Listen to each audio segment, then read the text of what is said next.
नमस्कार, श्री स्वामी समर्थ. शिल्पाज किचनमध्ये आपलं स्वागत आहे. आज आपण गार्लिक ब्रेड कसा बनवणार आहोत ते पाहायचं आहे. त्याच्यासाठी लागणारं साहित्य इथे मी 3 ब्रेडचे स्लाइस घेतलेले आहेत.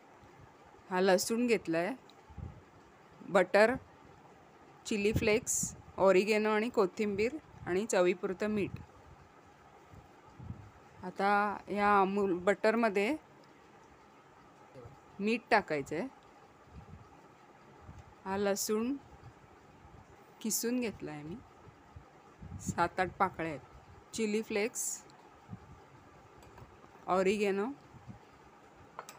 आणि बारीक चिरलेली कोथिंबीर. हे सगळं साहित्य करून आपण एकत्र मिक्स करायचं आहे.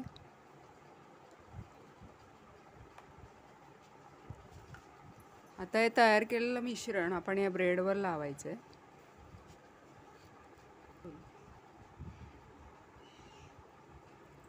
हे आता मी तिन्ही ब्रेडच्या स्लाइसला हे मिश्रण लावून घेतलं आहे. आता हे मी तव्यावर भाजणार आहे. आता मी इथे तवा तापत ठेवलेला आहे, त्याच्यावर थोडंसं तेल टाकून घ्यायचं. तुम्ही तेलाच्या ऐवजी मस्कासुद्धा लावू शकता. आता एक एक स्लाइस तव्यावर ठेवायचे.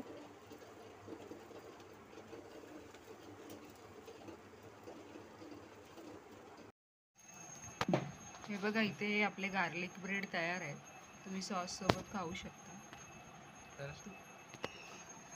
तुम्हाला जर माझा हा व्हिडिओ आवडला असेल तर तुम्ही माझ्या चॅनलला लाईक करा, शेअर करा आणि सबस्क्राईब करा.